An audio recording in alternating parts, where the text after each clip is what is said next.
le rendez-vous hebdomadaire d'une société plus inclusive. Inclusif, votre émission radiophonique qui traite de tous les sujets liés aux personnes porteuses de handicap. Comprendre les handicaps, élaborer les solutions inclusives, comprendre les démarches d'insertion sociale entre spécialistes, auditeurs et handicapés. Inclusif vous offre tous les samedis de 14h à 15h sur Jumbo FM 91, un autre regard sur la société. Inclusif, fier d'être soi-même. Présenté par Parfait Sillap.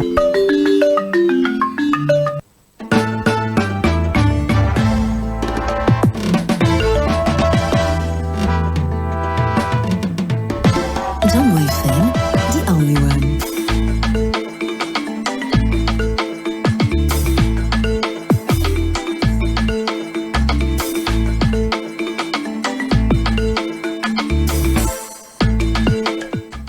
Jumbo FM, the only one. Bon après-midi, mesdames, messieurs. Vous faites bien de toujours écouter la meilleure des fréquences 91 FM. Dans le cadre de votre émission favorite aujourd'hui, dans le cadre de votre émission inclusive, nous parlons de la journée de l'enfant africain rendue à sa 36e édition pour le compte de cette année. Pour en parler, mesdames, messieurs, nous avons quelques invités de qualité dans ce studio avec qui nous allons échanger de bout en bout sur les droits de l'enfant. À la réalisation, à la technique, Anon aussi a su de l'autre côté, Parfait Siap, je suis l'homme, toujours content, jamais de soucis. Prenons d'abord, bien sûr, cette ponctuation musicale, oui, des mises en condition, et retrouvons-nous tout de suite. C'est maintenant.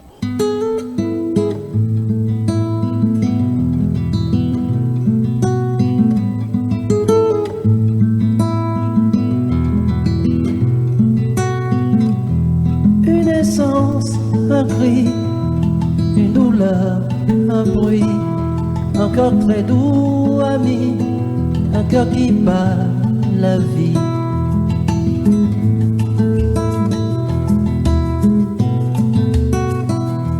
Je voudrais m'arrêter sur ce bonheur qui m'est donné. Cette force jaillit de sa fragilité, finit pas de m'étonner. Balayer, balayer, balayer, laissez ma détresse où elle est. Tout paraît beau, tout paraît léger, comme si le monde avait changé. C'est la vie, la vie, la vie, oh, la vie. Elle est bien la divine amie, nous des visages et une souris. C'est la vie, la vie, la vie, oh, la vie. Elle est bien la divine amie, des visages et une souris. Jumbo FM, nous réinventons l'avenir.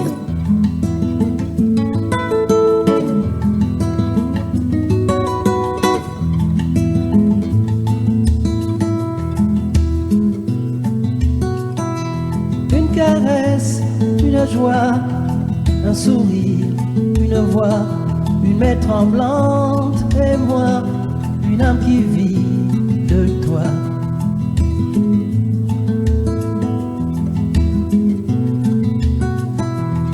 Je voudrais dire merci pour ce moment qui me grandit. C'est comme si je n'étais jamais né. Avant cet enfant nouveau-né, balayer, balayer, balayer les blessures de mon passé.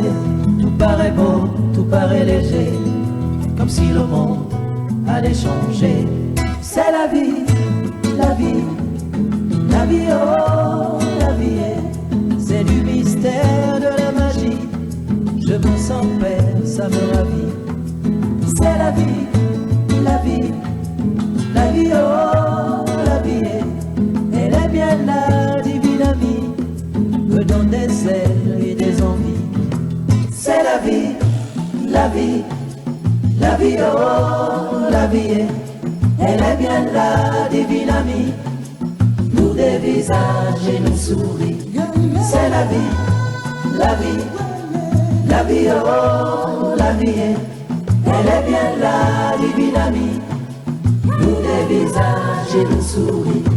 C'est la vie, la vie, la vie, oh, la vie. Cette présence qui fait aussi une existence de ma vie. C'est la vie, la vie, la vie, oh, la vie. Cette présence qui fait aussi une existence de ma vie. C'est la vie, la vie, la vie, oh, la vie. C'est du mystère de la magie. Il s'appelle Henri Dikongué dans le titre C'est la vie. Hein. Vous écoutez cette chanson dans le cadre de votre émission inclusive où nous parlons aujourd'hui des droits de l'enfant. Non, c'est à l'occasion de la 36e édition de la journée de l'enfant africain.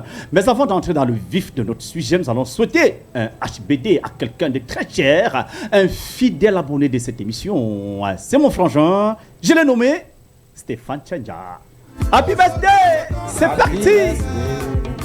On tape les mains pour lui!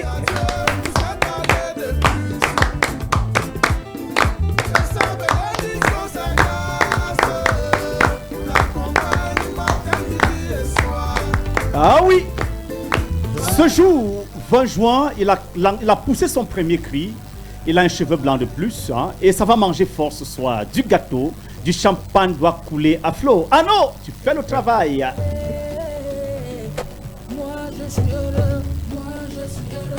Moi je suis heureux. Joyeux anniversaire. Tchandja.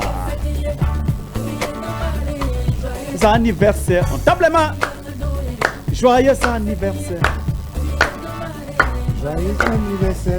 Joyeux anniversaire. Joyeux anniversaire. Un an de plus, ça se fête. Ça mange et ça boit fort. Super. Tous mes vœux les meilleurs pour Stéphane Tchandja. Et tu sais combien tu es cher pour moi. Que le Seigneur t'accompagne dans tes projets et vraiment qu'il exauce tes vœux les plus enfouis dans ton cœur. HBD une fois de plus. Alors, revenons maintenant à nos moutons dans ce studio. Nous allons prendre cet article qui parle justement de la journée de l'enfant africain. À cet effet, Mouto Christelle Tekam nous a prêté sa magnifique voix. Prenons cet élément, retrouvons-nous tout de suite. C'est maintenant. Zéro barrière pour le potentiel de nos enfants. Le 16 juin 1976 à Soweto, des milliers d'écoliers ont osé dire non à l'injustice. Leur marche pacifique contre l'apartheid et l'imposition de l'Africaine s'est heurtée à une répression sanglante. Des centaines d'enfants ont perdu la vie, mais leur courage a ouvert une brèche, celle d'une Afrique qui refuse de sacrifier l'avenir de sa jeunesse. Depuis 1991, cette mémoire est honorée à travers la journée de l'enfant africain. Chaque année, elle nous rappelle que l'éducation, la dignité et l'égalité ne sont pas des privilèges mais des droits fondamentaux. Pour cette 35e édition, l'Union africaine met l'accent sur un enjeu vital, l'accès universel à l'eau, à l'assainissement et à l'hygiène. Car sans eau propre, sans toilettes adaptées, sans infrastructures inclusives, l'avenir de millions de jeunes reste compromis. Les filles voient leur scolarité freinée, faute de sanitaires adaptés. Les enfants en situation de handicap se heurtent à des écoles inaccessibles. Dans les zones rurales, la quête quotidienne d'eau prend le pas sur l'éducation. Ces barrières ne sont pas une fatalité. Elles sont des défis à relever collectivement. Construire l'Afrique de demain, c'est lever chaque obstacle qui entrave le potentiel de nos enfants. C'est investir dans l'éducation, l'eau, la santé, mais aussi dans la protection des familles et la justice. L'avenir du continent ne se joue pas demain. Il se construit aujourd'hui par nos choix, nos engagements et notre solidarité. Sur notre plateau, pour approfondir cette réflexion, Florence Aman, promotrice d'une association engagée contre les violences, qui nous rappellera que protéger les enfants, c'est aussi sécuriser leur famille. Et Paul Alex, juriste, qui apportera son expertise sur les droits des enfants et les obligations des États pour garantir un environnement sûr et inclusif. Zéro barrière pour le potentiel de nos enfants. C'est un appel à l'action. Car chaque enfant qui franchit une porte d'école, chaque famille qui vit dans la dignité, chaque communauté qui choisit la solidarité, écrit une page nouvelle de l'histoire africaine. L'avenir de nos enfants, c'est l'avenir de l'Afrique. Et il commence maintenant. Zéro barrière pour le potentiel de nos enfants, tel est le thème retenu pour cette édition d'aujourd'hui. Merci à Christelle pour cet article. Alors, nous allons à présent présenter nos amis bel et bien installés dans ce studio. Je vais commencer... Non, je préfère commencer par la seule femme parmi nous. Bon après-midi, madame. Bon après-midi. Comment je vous appelle? Je suis Kemajou Fondia Rufin Jessie. On freine. Les auditeurs veulent bien comprendre. Vous vous appelez? Je suis Kemajou Fondia Rufin Jessie. Kemajou Fondia Rufin Jessie. Exactement. Bienvenue à Jambo Radio. Merci. Vous êtes là aujourd'hui pour qu'ensemble nous tournons autour de cette thématique qui est la journée de l'enfant africain. Alors, à sa gauche, lui, c'est... Je suis Denis Jason Kamdem, Kambou. Oui. Oui, Denis Jason Kamdem. Kambou, ouais. Kambou, oui. Kambou. Kambou. Oui. Alors, vous êtes là aujourd'hui pour qu'ensemble... C'est quoi? Vous faites quoi dans la vie déjà? Voilà, je suis comptable de formation. Comptable de formation? Oui, oui. Mais vous êtes pleinement impliqué dans... Oui. Justement, je suis pleinement impliqué dans le ministère de moniteur du culte d'enfants Oui. de l'Église évangélique du Cameroun, par la région synodale du Forêt Sud.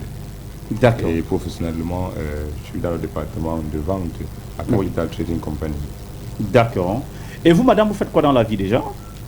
Moi, déjà, je suis en classe de l'OASIT Science dans un lycée. Oui. Et hormis de ça, je suis aussi députée junior du Cameroun. Oh, on acclame très fort pour elle, hein? Députée junior du Cameroun. Elle est présente dans ce studio. Bienvenue fois de plus à Jambo. Merci. Il aurait fallu que je vous démasque afin qu'on puisse savoir qui vous êtes. Donc j'ai affaire à une honorable, on a affaire à une honorable dans ce studio. Ah ouais. Ah ça. Alors, vous monsieur, comment je vous appelle déjà? Merci. Moi, c'est Berger Eloti Umbe Chester. Oui. Berger Eloti Umbe Chester. Umbe Chester. Effectivement. C'est original ça. Je suis informaticien développeur web. Oui, informaticien développeur web. Oui, je fais également dans le marketing digital, beaucoup plus dans la création du contenu. Oui. Je suis moniteur du culte d'enfants dans la région synodale du Forêt Sud depuis déjà plus de 10 ans. Waouh, bravo, félicitations. 10 ans, c'est pas 10 jours. Ça veut dire que vous avez vraiment, mais alors, roulé votre bosse dans le ministère. Alors, avec vous, mesdames, messieurs, nous allons parler des droits fondamentaux de l'enfant. Lorsqu'on parle de la journée de l'enfant africain, à quoi ça nous interpelle? Est-ce qu'on peut déjà énumérer les quelques droits fondamentaux de l'enfant? Effectivement, les enfants que nous encadrons, qui sont autour de nous quotidiennement, oui. Ils ont le droit à la santé. Le droit à la santé. Ils ont le droit à la sécurité. Le droit à la sécurité. Ils ont le droit à l'éducation. À l'éducation. Et je permets à Rufine également de continuer et d'ajouter ce qu'elle a... Oui. Merci. Oui. Et aussi un environnement... Parlez dans le micro, s'il vous plaît. Rapprochez le micro de votre lèvre, ça ne doit pas vous mordre. N'ayez pas peur. Voilà. Aussi, l'enfant a droit à un environnement sain, oui. De l'eau potable, oui. Et de pouvoir avoir une éducation de base, une bonne éducation, pouvoir fréquenter des milieux et pouvoir vivre. Oui. Voilà ainsi évoquer quelques droits fondamentaux de l'enfant. Vu que nous savons que le droit à la santé, c'est un droit primordial, le droit à l'éducation, c'est un droit inaliénable, le droit à un milieu sain et à l'eau potable, c'est un droit incontournable. Merci. Vous voulez ajouter quelque chose, monsieur? Je vais surtout parler, selon la circonstance, du droit à la protection. Le droit à la protection. Du droit à la vie surtout. Oui, le droit à la vie. Justement, compte tenu de tout ce que nous vivons au Cameroun actuellement, il est important de le rappeler, l'enfant a droit à la protection, à la sécurité surtout, et à la vie. Et à la vie. Vu que nous constatons depuis un certain moment que de violences chez nos enfants, chez nos tout-petits, ils sont si innocents, mais sont victimes de tellement d'atrocités. On n'aimerait même pas évoquer cela ici. C'est dur. Donc vous faites bien de mentionner le droit à la protection et à la sécurité de l'enfant. Maintenant, avec vous, mesdames, messieurs, j'aimerais que nous revenons un tout petit peu sur l'historistique de la journée de l'enfant africain, qui peut se prêter à ce jeu. Ok, déjà pour l'historique de l'enfant africain, ce sont des enfants à Soweto, en Afrique du Sud, le 16 juin 1976, qui défendaient leurs droits. Les gens leur imposaient une langue et eux n'étaient pas d'accord avec cela. Et donc, voulant faire valoir ce droit-là, la liberté d'expression, ils se sont défendus, ils ont marché et essayé de discuter avec ces personnes pour pouvoir faire valoir ces droits-là. Et c'est pendant leur marche, leur manifestation, que plusieurs d'entre eux ont été fusillés, tirés. Et ça a créé cette émeute-là à Soweto le 16 juin 1976. Oui, c'est...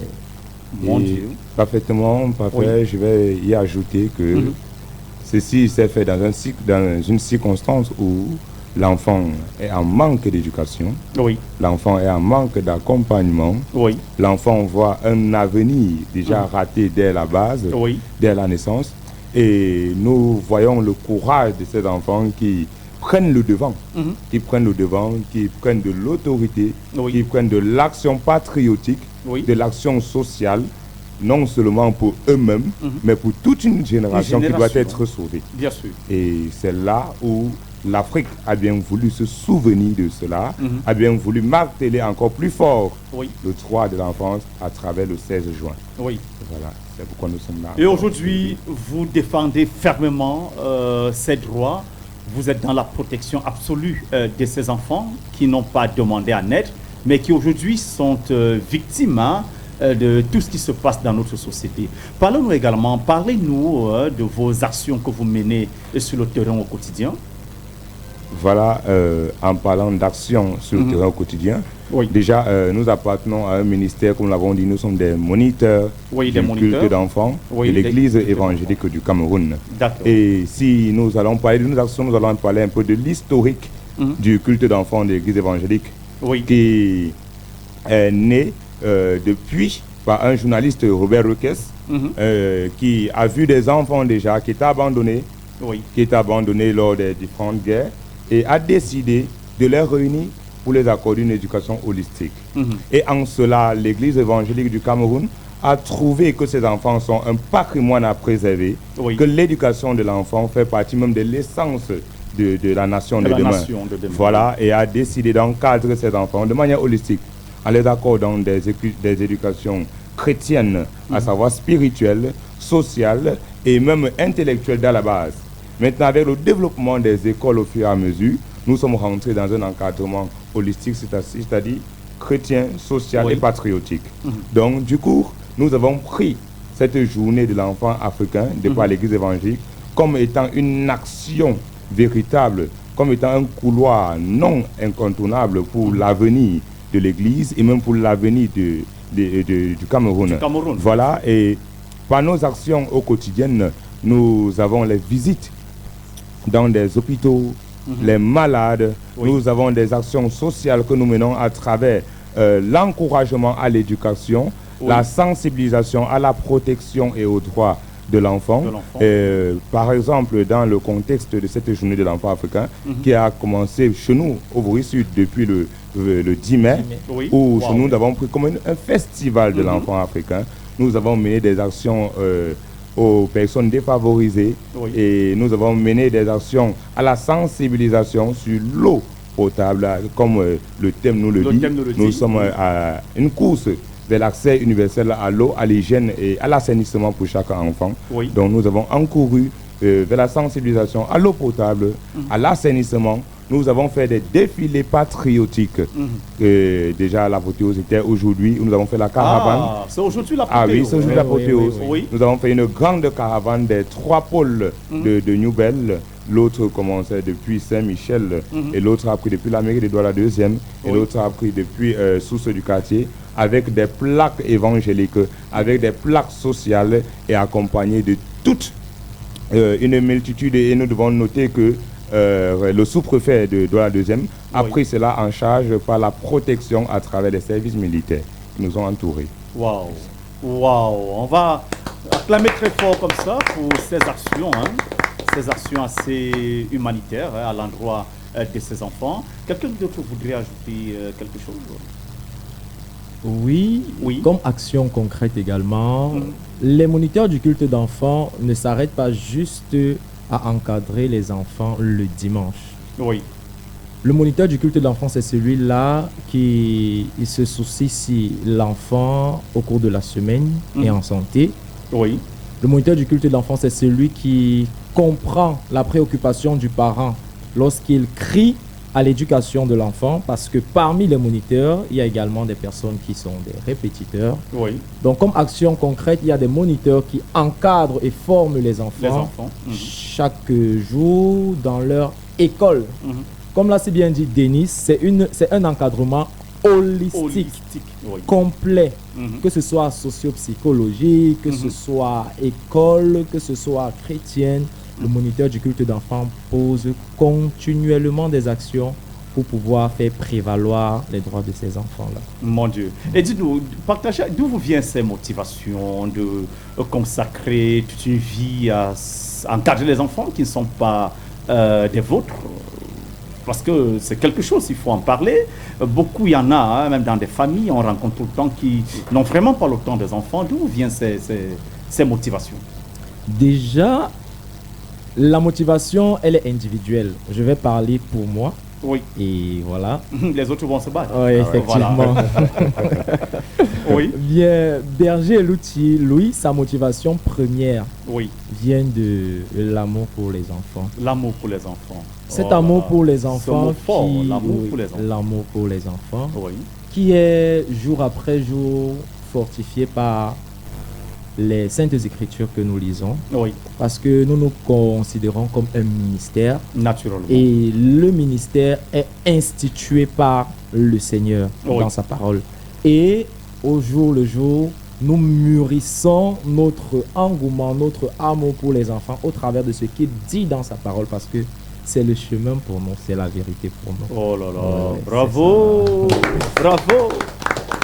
J'espère que le message est passé, que toutes les personnes qui nous reçoivent à la maison, à bord de leur véhicule, d'un taxi, dans les bureaux, ils sont touchés par vos propos, ils doivent toujours avoir de l'empathie, n'est-ce pas, à l'endroit des enfants. Maintenant, dites-nous, est-ce que vous avez le sentiment qu'après toutes ces actions, il y a un changement concret sur le terrain, Denis? Parfait, je dirais oui. Il y a un changement concret. Et d'autant plus que c'est une histoire qui dure des décennies. Si nous sommes là aujourd'hui, c'est parce que nos aînés en ont fait. Ça nous a impacté. Nous impactons le futur.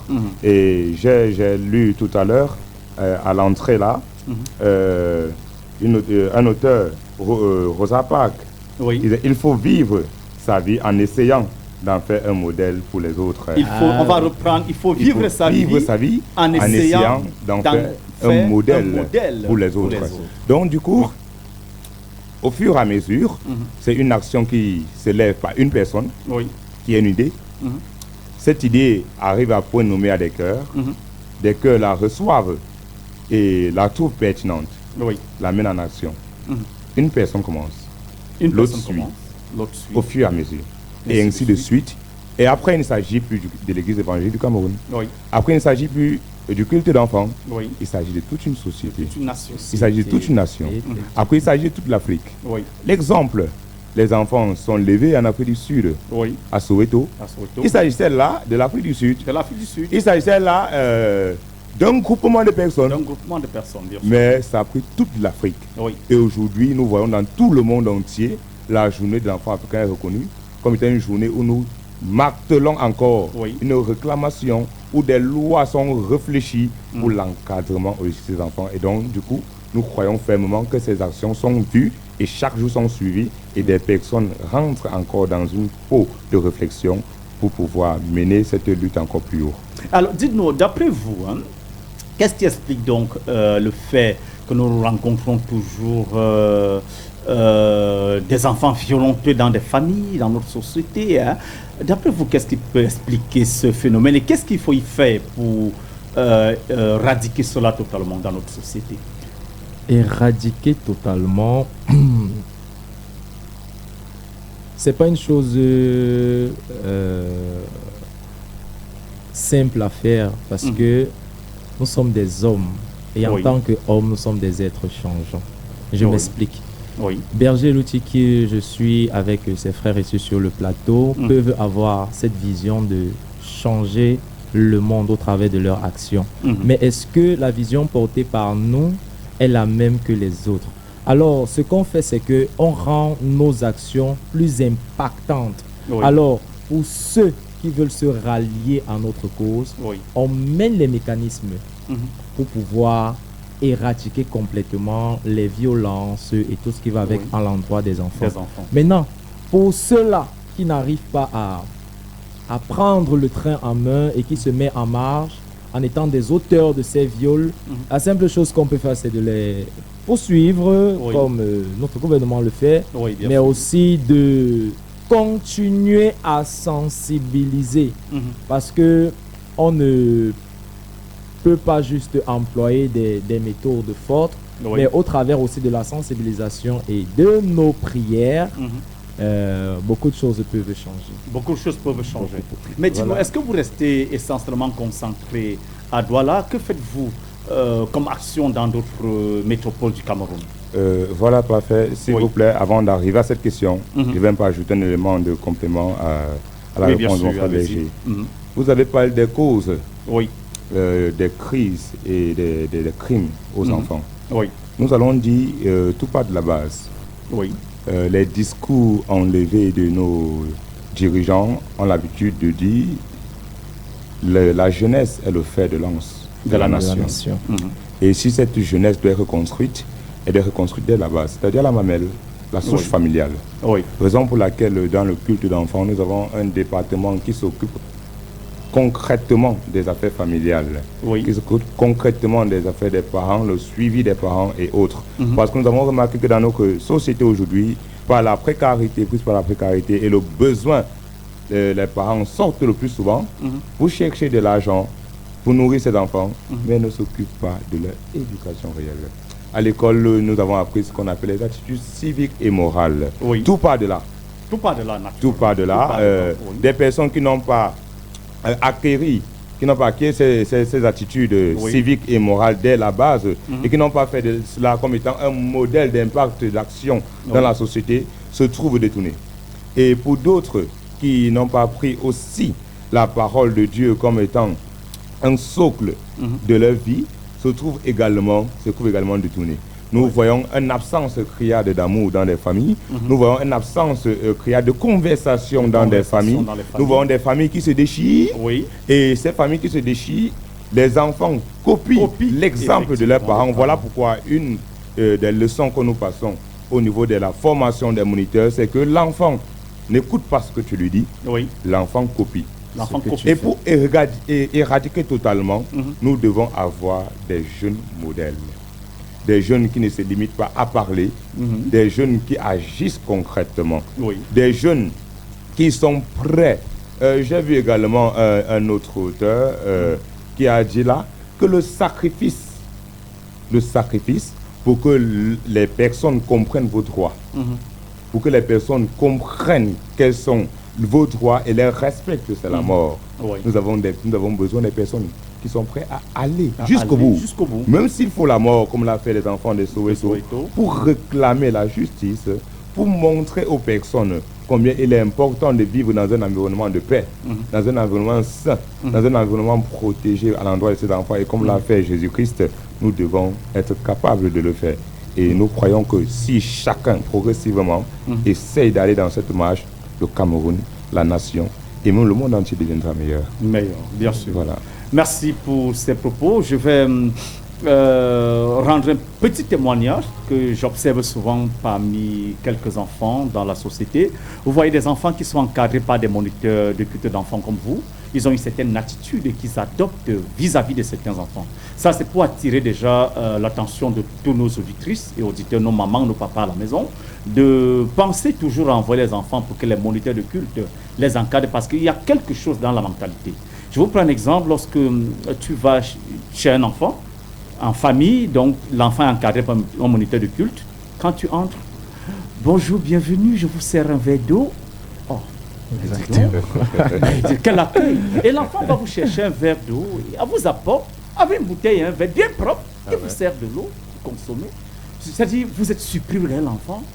Par contre, quand tu as un enfant qui n'est pas encadré par les moniteurs de culte, l'enfant sortit, il ne te gêne même pas. Et quand tu manges, l'enfant te regarde, tu lèves la queue, l'enfant lève la queue. Et c'est l'enfant qui va te dire ta tête. L'autre va dire non, on ne dit pas ta tête, on n'insulte pas. Donc c'est autant d'exemples qui favorisent encore la paix dans notre société et on devrait vraiment penser à l'encadrement de nos enfants par les moniteurs de culte d'enfants. Donc vraiment, ce que vous dites, c'est tout à fait clair et net. Ça se voit dans les attitudes des enfants dans nos quartiers et même dans des maisons. Alors, revenons-en à la question qui a été posée tout à l'heure. Quelles sont les actions que vous menez? Est-ce que vous restez concentré essentiellement dans la ville de Douala ou alors vous allez au-delà de la ville? Parfait. Nous sommes des moniteurs du culte d'enfants et nous sommes encadrés par l'Église évangélique du Cameroun. En son sein, l'Église évangélique a 22 régions. 22 régions synodales. 22 régions synodales. Ah, synodales. Voilà, dans tout le territoire camerounais. Oui. Et notre papa, le révérend Kassa Bertin Lebon, qui est le directeur national du culte d'enfants. Big up à lui, il est à l'écoute, n'est-ce pas? Oui, en espérant qu'il soit à l'écoute. Oui. Il a instruit cette année la journée de l'enfant africain dans toutes les régions du Cameroun. Vous voyez, si dans une région, on parle de la visite aux orphelins, on parle des dons, on parle des défilés sur les rues, on parle des messages véhiculés sur 22 régions dans les 10 régions camerounaises, ces 22 régions synodales, dans les 10 régions camerounaises. Alors, l'impact est énorme, l'impact est grandiose. Alors, comme action menée, je l'ai cité tout haut, il y a des visites dans des orphelinats, il y a des moments de détente collective avec les enfants parce que l'enfant n'est pas juste carré à l'éducation, mais aussi l'enfant doit être épanoui dans ce qu'il fait. On milite aussi sur l'épanouissement de l'enfant. Il y a cela, il y a des moments de détente collective qui sont organisés avec les enfants. On parle là de plus de 5000 enfants qui sont touchés chaque année par le thème international que l'UNICEF donne concernant la journée de l'enfant africain. Donc, ces actions sont tellement énormes. Voilà, et pour continuer, parfait, nous sommes dans la période des vacances. Et dans le propos de Berger, il a parlé des suivis de proximité qui se font par des moniteurs. Donc, nous sommes une grande armée. Et cette armée, pendant les vacances, ne se consacre pas seulement avec des feuillards de sensibilisation, mais se consacre aussi à encadrer ces enfants par des camps régionaux d'encadrement. Nous avons des camps régionaux d'encadrement des adolescents et des pré-ados où nous les apprenons, nous faisons un recyclage des attitudes civiques et patriotiques, des comportements sociaux et même de l'éducation spirituelle, des comportements adoptés en famille et avec les autres dans la société. Et nous avons des camps de formation des moniteurs. Parce qu'on ne se lève pas, on dit on veut être moniteur. C'est des années de formation. Ben, je vous l'ai par exemple dit que ça fait 10 ans, il est là, et moi ça fait déjà 15 ans que je suis là. Donc, bravo. 15 ans. En fait. Donc nous avons des camps de formation. Et pour être un moniteur reconnu, il faut être diplômé. Nous rappelons que ce ministère reconnu même dans des pays étrangers, ce ministère de moniteur du culte d'enfants, comme étant un organe central pour l'encadrement des enfants. Et comme nous l'avons dit, nous avons des campagnes de sensibilisation que nous faisons. Nous avons des organisations que nous faisons depuis des paroisses, des districts et des régions. Et nous touchons toute l'église évangélique du Cameroun et même ailleurs dans d'autres pays, cela se fait. Cela se fait. D'accord, bravo. Alors dis-nous, quel est le rôle des autorités dans vos actions? Est-ce que vous travaillez en collaboration avec nos autorités administratives et même nos autorités traditionnelles? Parce que si on parle des enfants, des droits de l'enfant, on doit pouvoir toucher toutes les couches sociales. Ah, super.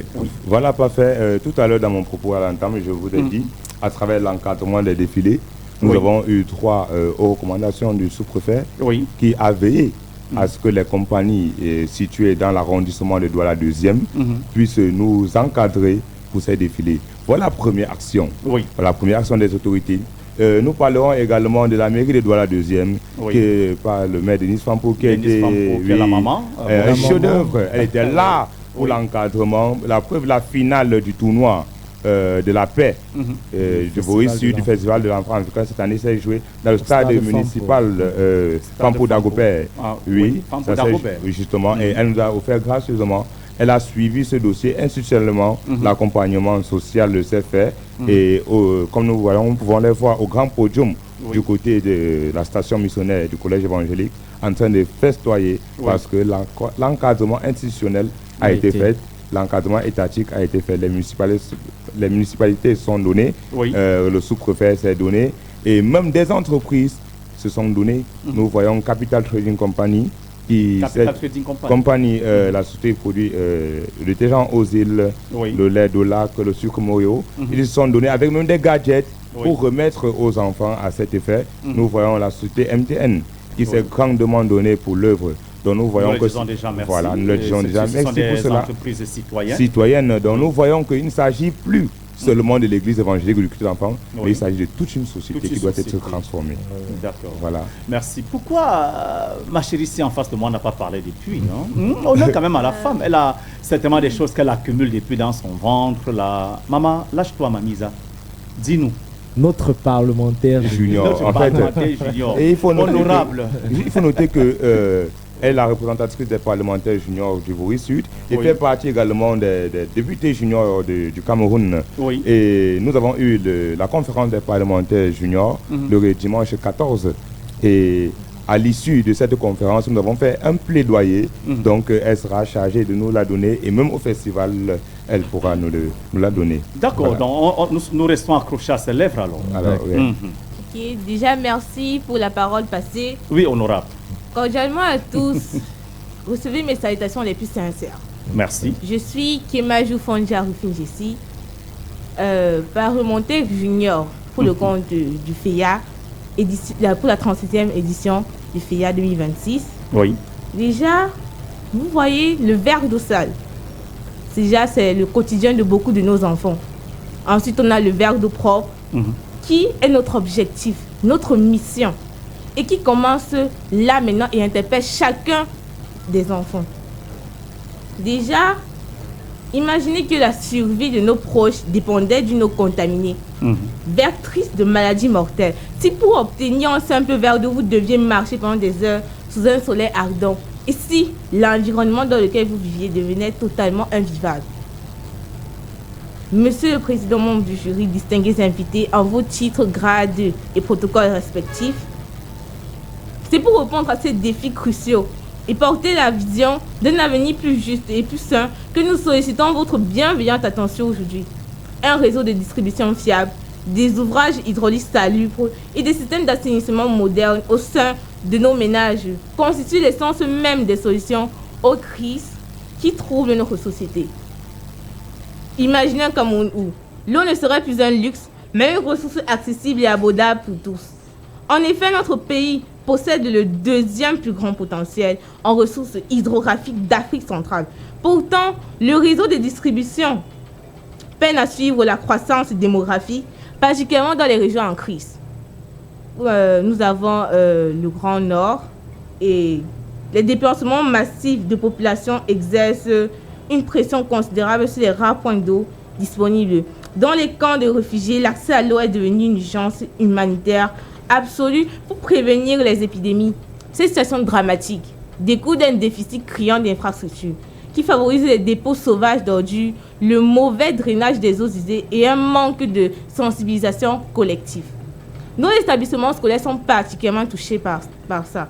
On y déplore une absence notable de robinets, des toilettes insuffisantes et insalubres, aucun dispositif de lavage des mains et une mauvaise gestion des déchets. Les conséquences de cette crise sont dévastatrices et multiples. Sur la santé, déjà, on a la prolifération de maladies hydriques et diarrhétiques. On a l'infection respiratoire, le choléra, la typhoïde, le paludisme et même le retard de croissance chez les enfants. Sur l'éducation et le genre, on a l'absentéisme l'absentéisme prononcé et baisse des performances scolaires. La jeune fille est trop souvent contrainte de manquer les cours par pudeur et même par manque d'intimité face à un phénomène naturel et normal que sont ces menstruations. Sur l'environnement et le bien-être, on a la pollution des eaux, la disparition des espaces verts, le stress chronique et la fatigue généralisée chez les jeunes. Selon Christ, donner de l'eau à un enfant, c'est le servir lui-même. Alors donnons cette eau à ses enfants. De plus, préserver un environnement sain revient à respecter le temple de Dieu afin que chaque enfant soit disposé à apprendre et à grandir dignement. À l'instar du prophète Élie. Oui, le prophète Élie, qui s'est levé au mont Carmel pour implorer la pluie sous une terre frappée par la sécheresse. L'Église a le devoir impératif, à travers le culte d'enfants, de se dresser contre les crises qui privent les enfants de leurs droits fondamentaux. Elle doit devenir une source d'espoir, de justice et de solidarité pour les populations les plus vulnérables. L'eau, l'hygiène et l'assainissement forment un tout indissociable qui exige des infrastructures adéquates et l'adoption de gestes quotidiens rigoureux. Déjà, pour remédier durablement à ce problème, des actions concrètes doivent être menées à tous les niveaux.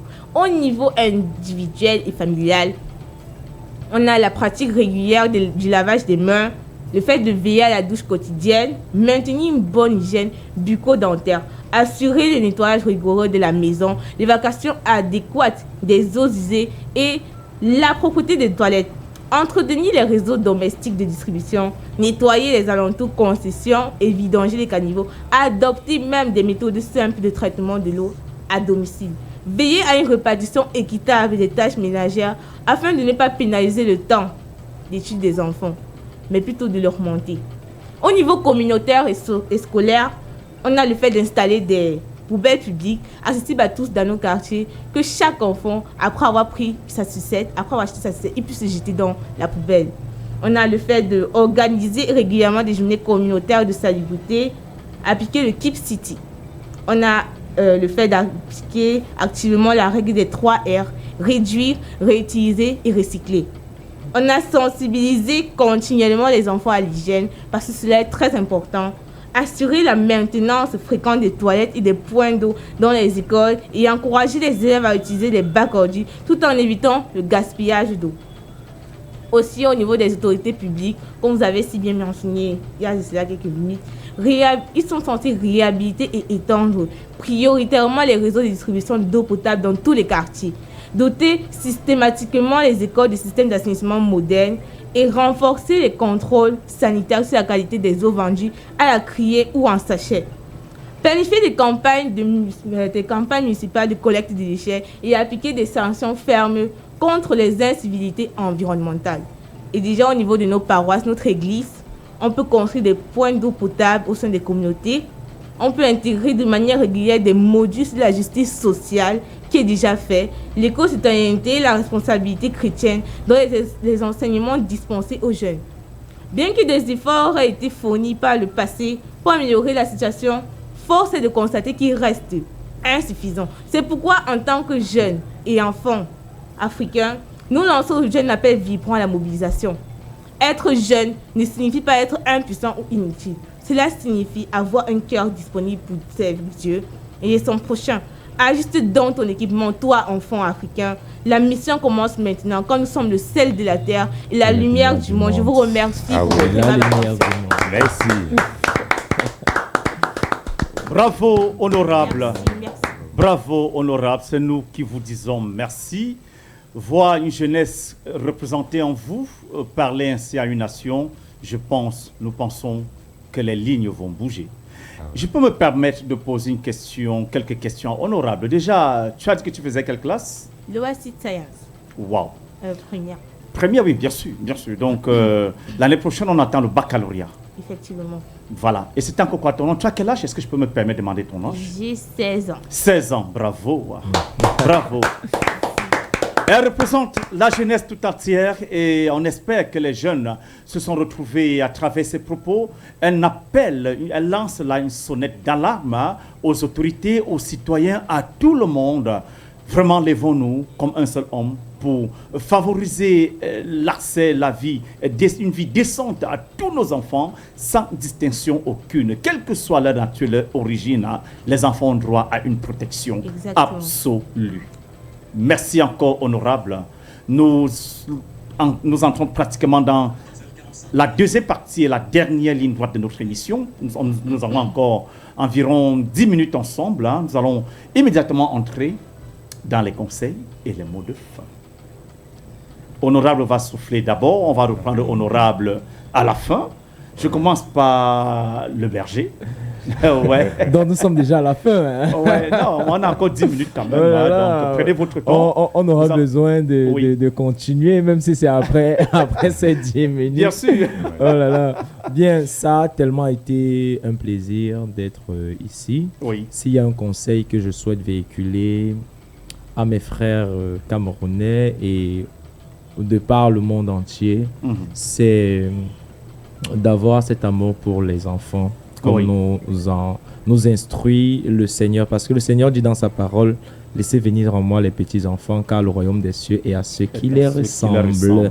Donc si tu aspires au royaume des cieux, alors tu dois encadrer obligatoirement et protéger obligatoirement l'enfant. Merci. Merci. Et j'oublie toujours le nom.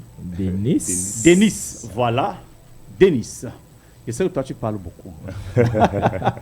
Tu as beaucoup à dire. Si cette émission était même pour 2 heures de temps pour toi, alors, conseils, les conseils, les mots de fin. Voilà, merci Parfait Siab déjà pour l'invitation à cette émission. Oui, merci aussi d'être venu. Vraiment, merci à Djambo qui nous fait cet grand honneur. Déjà, mon conseil, c'est de donner l'image que représentent les enfants auprès de Dieu, auprès des nations. C'est l'avenir. Oui. Voilà pourquoi Dieu lui a dit, dans les derniers temps, je reprendrai de mon esprit, vos fils et vos filles auront des visions et le prophétiseront. Donc du coup, aujourd'hui, nous voulons voir une jeunesse se lever, une jeunesse exemplaire, se lever pour défendre des causes louables, pour défendre des causes qui doivent pousser notre nation vers le haut, qui doivent changer les mentalités des Camerounais. Et cela sera pour nous une occasion de pouvoir démontrer notre savoir-faire, notre savoir-vivre. Une société sera transformée, une économie sera développée et un pays sera en paix. Des conditions de vie seront des conditions favorables pour tout un chacun. Et demain, on pourra dire le Cameroun est devant. Le Cameroun est devant. En fait. Et déjà, 7 minutes m'accordent pour dire merci à tous nos partenaires qui nous ont soutenus. Nous voilà à Djambo, nous voilà à l'émission inclusive parce que vous avez entendu les cris de ces enfants et nous avez appelés. Et nous remercions Madame le maire Denise Fampou, la commune d'arrondissement de la deuxième qui a travaillé d'arrache-pied pour ce festival de l'enfant africain. Nous remercions la sous-préfecture de la deuxième qui a travaillé d'arrache-pied également. Nous remercions Capital Trading Company, son directeur et tout son staff qui n'a pas manqué de nous soutenir dès le début. Il faut dire à ce monsieur directeur de venir soutenir Inclusif. Parce que vous-même, vous voyez, depuis qu'on n'a pas eu de publicité, justement, c'est pas normal. En fait, monsieur Yaya Ahmed, il nous écoute. Inclusif a aussi besoin de vous. Naturellement. Et merci pour ces dons, merci pour ces actions à l'endroit des enfants. Nous remercions également, on ne cite plus MTN Cameroun, qui chaque jour mène des œuvres assez louables pour notre société et de là pour l'encadrement des enfants au Cameroun. Merci. C'est d'ailleurs le lieu d'inviter d'autres partenaires, d'autres entreprises citoyennes de vous accompagner, dans ces actions, parce que la demande est assez forte, la demande est grande et le besoin est là au quotidien, en permanence. Il faut toujours apporter un plus à nos enfants qui sont toujours et encore dans le besoin. Vraiment, merci d'être passé par ici. Alors, honorable Ovatuyou, vous nous donnez des conseils et un mot de fin pour sortir de ce programme. Déjà, j'aimerais interpeller la jeunesse à être des modèles d'exemple parce qu'on dit très souvent que les jeunes, les enfants africains sont le fer de lance de la nation. Alors, si ces fers de lance de la nation ne font rien, en fait, n'agissent pas, je pense que ce n'est pas en restant dans nos fauteuils et en regardant la télé que le Cameroun va avancer. On doit se lever ensemble et aller acheminer des efforts, mettre des efforts, toujours beaucoup plus d'efforts. Toujours beaucoup plus d'efforts. Merci. J'aimerais qu'on acclame très fort pour notre honorable, pour son éloquence, son intelligence. J'aimerais qu'on acclame également pour vous, chers messieurs les bergers. Merci. Nous sommes rendus à la fin de notre programme. C'est ici que nous mettons la clé sous l'opération. Mesdames, messieurs, nous étions aujourd'hui avec quelques encadrés, les moniteurs du culte d'enfants qui parlaient des droits de l'enfant et la protection. Nous avons également parlé des droits fondamentaux des enfants. C'est ici que nous mettons fin à ce programme. Mais on ne se quitte pas. Vous allez toujours rester à l'écoute des meilleurs programmes de Jambo Radio. Nous allons effectivement nous retrouver samedi prochain à la même heure pour une autre cause. À la réalisation, à la mise en onde, il s'appelle Anno Nyosi. Parfait Siap, je suis. L'homme toujours content, jamais de soucis. Bon samedi et à samedi. Merci.